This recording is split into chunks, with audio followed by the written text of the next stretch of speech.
Welcome to Data Beats. We also have a free newsletter, so do check it out on databeats.community. So joining us today is Siobhan Solberg, who's a privacy expert and consultant. And today, Siobhan and I are going to talk about a really important topic in privacy called data minimization. So here we go.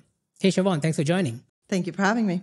No, absolutely. I'm really excited to have you on the show. So, you recently shared this idea that really stuck with me. So let's start with that. Privacy needs marketing and marketing needs privacy. Can you tell our audience why this is so critical today? Yeah, I think one of them is a lot easier to understand than the other, meaning marketing needs privacy. They don't really have a choice anymore since the consumer expects it.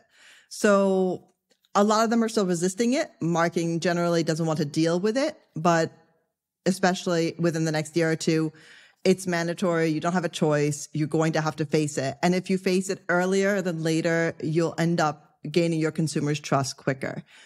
The other way around might not be so obvious. And why does privacy need marketing?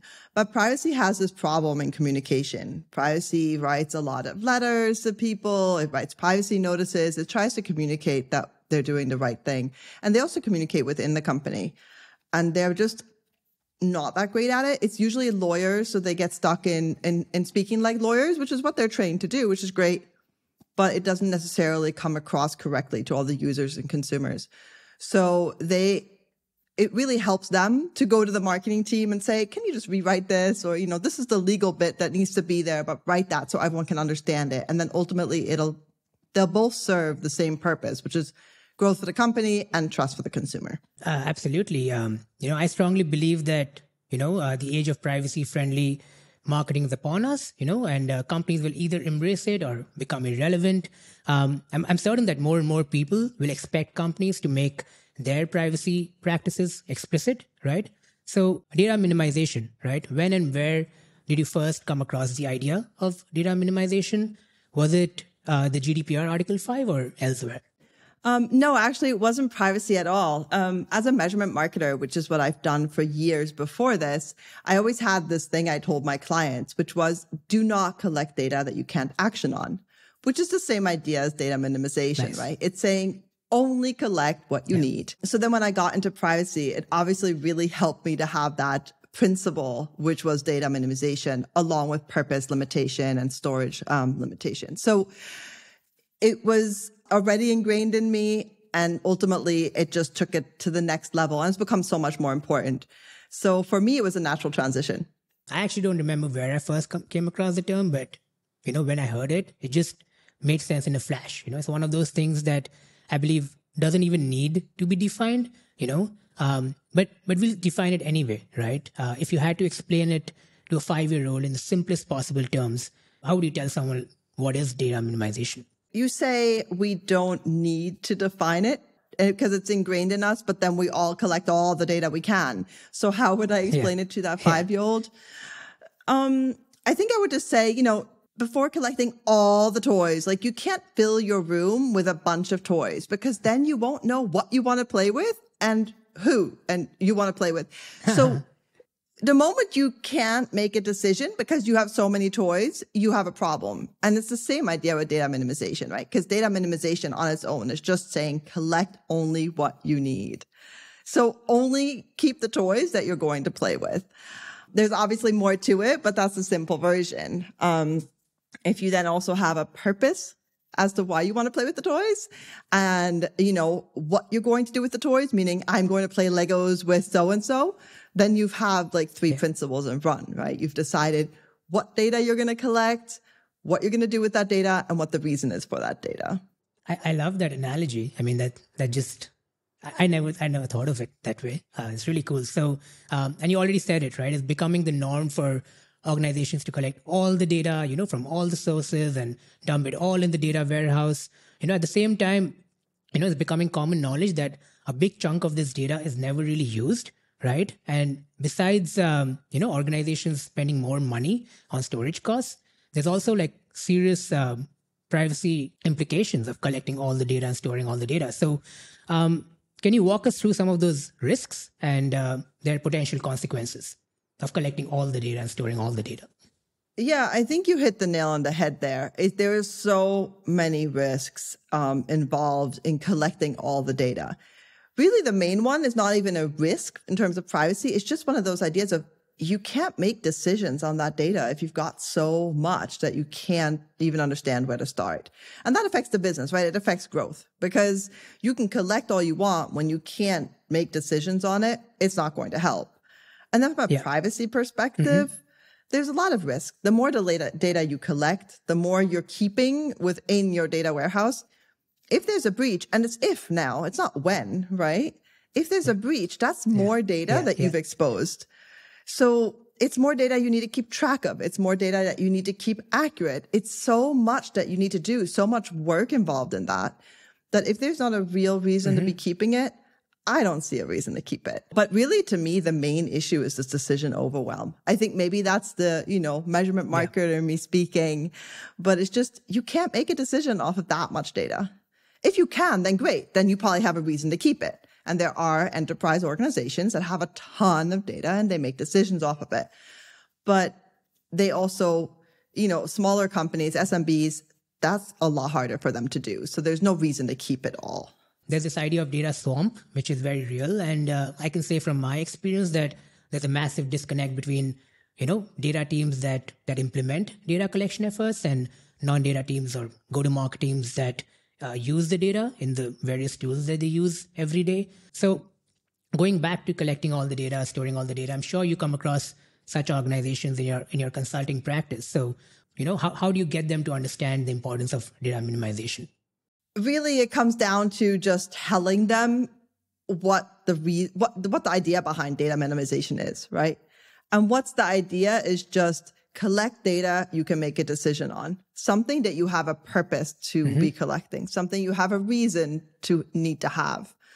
And the moment you understand that, it's actually quite easy to figure out what you should have and what you shouldn't have.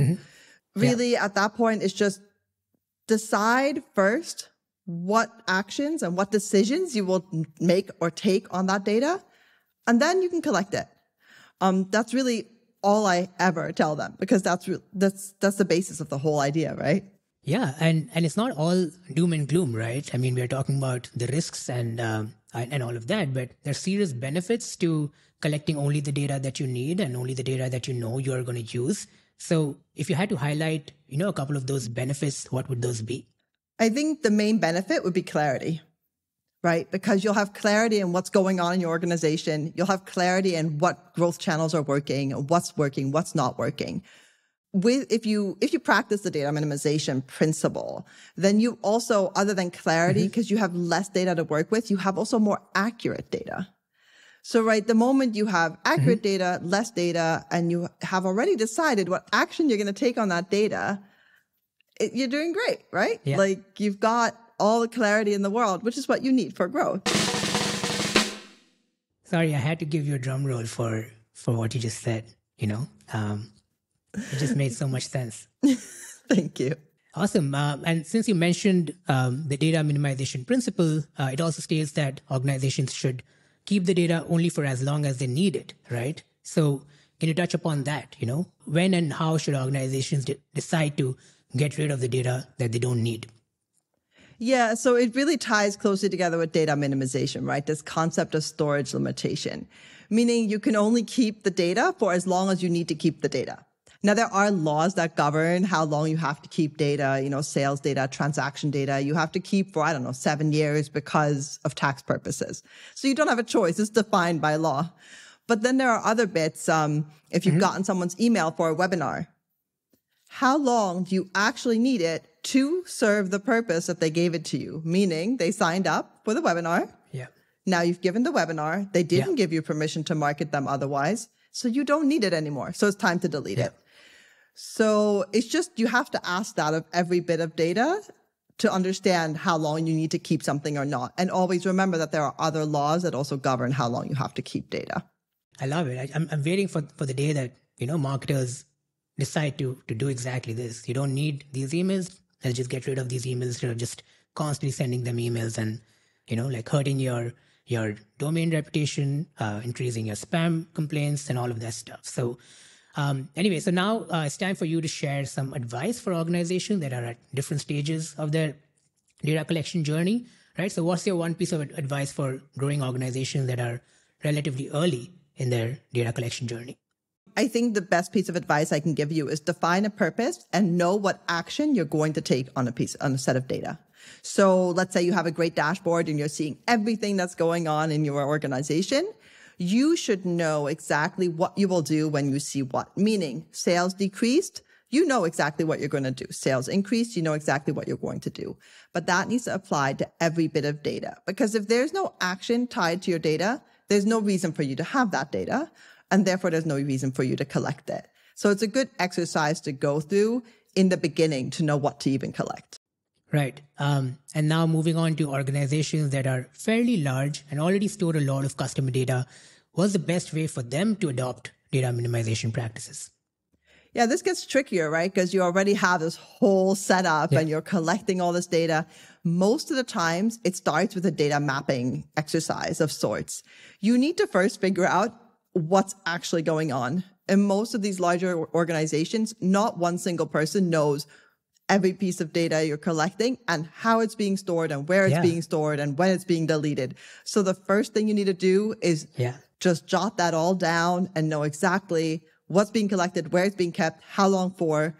And the moment you do this exercise, you'll expose so much that you'll really quickly realize what you need to get rid of, what you need to adjust, and then you can start working that into your data governance policy. Yeah. You deserve another drum roll here, but I just, give you a clap for your... So, well, this is great, Siobhan. Thanks for sharing your insights with our audience. Lastly, what resources can you recommend for marketers looking up to, level up and embrace privacy-friendly marketing? Yeah, so there aren't that many out there. There's my newsletter called Marketing in the Age of Privacy. There's another newsletter that just started. I think he sent his first newsletter last week by Rafal at Seal Metrics. So if you go to Seal Metrics, you'll probably find it there. And there are a couple of other more technical marketers who are also playing in privacy. So you can follow them and check what they might have to say. No, absolutely. And I actually have a couple of recommendations too. So we'll put everything in the show notes and stuff. So, well, thank you so much, Siobhan. This has been great. Thanks for being on the show and sharing your insights, and you have a great day. Thank you for having me. Help beat the gap between data people and non-data people for good. Join us on databeats.community.